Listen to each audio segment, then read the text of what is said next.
এবারের ইজতেমায় দেখা গেল ব্যতিক্রমী এক উদ্যোগ। মুসল্লিদের সমাগমকে কেন্দ্র করে সেখানে গড়ে উঠেছে অস্থায়ী মোবাইল চার্জিং স্টেশন।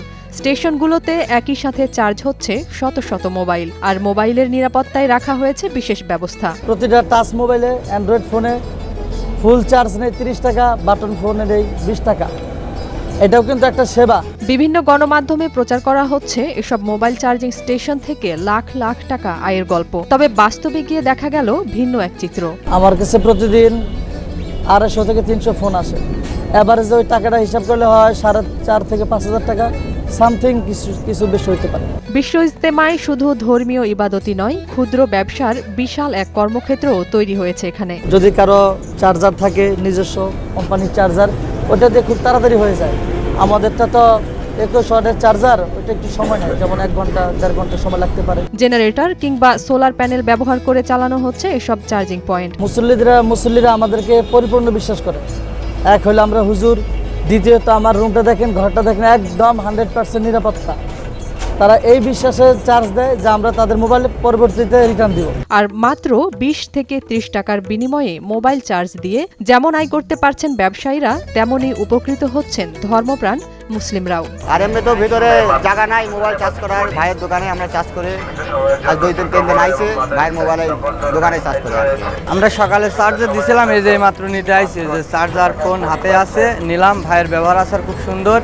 এখানে আসছিলাম, এখানেও মানে খুব ভালো। ব্যবসায়ীরা বলছেন এখানে প্রতিদিন গড়ে প্রায় 300টি মোবাইল চার্জ দেওয়া হয়। এর মাধ্যমে দিনে আয় হয় প্রায় 8 থেকে 9 হাজার টাকা। দামি দামি সব মোবাইলের নিরাপত্তা নিশ্চিতে দেওয়া হয় টোকেন, তাই নেই মোবাইল হারানোর কোনো শঙ্কা।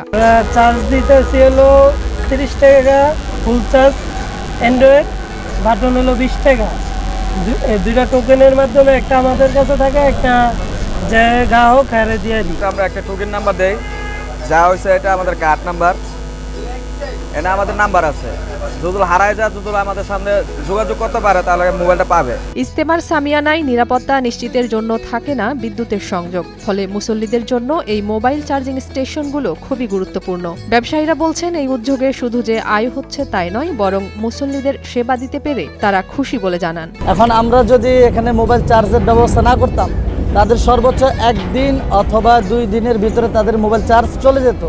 তারা বাড়ি থেকে কোনো খবর, কোনো দুঃসংবাদ, কোনো সুসংবাদ শুনতে পারতো না, এবং কোনো জরুরি কথাবার্তা বলতে পারতো না। ফোন চার্জারের ব্যবস্থা ভিতরে ভালো হয়, কিন্তু নিজেদের মানে ফোন নিয়ে বসে থাকা লাগে, কারণ ওইখানে দেখা যাচ্ছে চোর চোটকার ভয় থাকে। আর এখানে আমরা ফোন দিয়ে গেছি, টোকন দিয়েছে, এখানে সেফটি আছে। নাজিয়াত রুনা, নয়া দিগন্ত।